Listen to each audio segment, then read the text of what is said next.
আজিকর কাণ্ড থেকে যাদবপুর রবিবার বিকেলে নাগরিক মঞ্চের জোড়া মিছিলে ফের গর্জে উঠল রাজপথ। অভয়ের ধর্ষণ খুনের 7 মাস যাদবপুরে মন্ত্রীর গাড়িতে পিষ্ট ছাত্র, এরই প্রতিবাদে হাজরা থেকে রবীন্দ্র সদন এবং ধর্মতলা থেকে রবীন্দ্র সদন, এরপর রানুছায়া মঞ্চে প্রতিবাদে গর্জে ওঠেন সবাই। এই জোড়া মিছিলে ফের উঠল we want justice slogan. Celebrity, চিকিৎসক, শিক্ষক, ছাত্র ছাত্রী, রাজনৈতিক ব্যক্তিত্ব থেকে সাধারণ মানুষ প্রতিবাদে সরব হয়েছেন সবাই। ব্যানারে লেখা ছিল বাংলার মেয়ে অভয়ের হত্যার 7 মাস, মন্ত্রীর গাড়ির চাকায় শিক্ষার সর্বনাশ।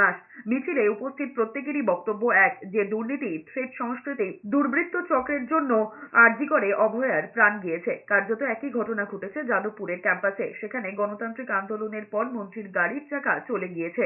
শিক্ষামন্ত্রী একজন ছাত্রকে গাড়ি পিষে দিয়ে, গাড়ি চাপা দিয়ে মেরে ফেলার চেষ্টা করছে। 1 বছর আগে যদি ফেসবুক পোস্টে কিছু লিখে থাকে, আপনাদের যদি সেই নিয়ে কিছু বক্তব্য ছিল, তখন বলেননি কেন সাংবাদিক সম্মেলন করে মুখপাত্ররা? এখন কেন জাস্টিফাই করবার জন্য তার পুরনো পোস্ট ব্যবহার করছেন? আসলে মানুষ মরার কোনো জাস্টিফিকেশন হয় না, এবং মন্ত্রী গাড়ি চাপা দিয়ে কোনো ছাত্রকে মেরে ফেলবে তার কোনো জাস্টিফিকেশন হয় না। এটাই শাসক ভুলে যাচ্ছে, এবং সেই ঔদ্ধত্যের বিরুদ্ধেই জবাব দিতে আজকে মানুষ পথে নেমেছেন।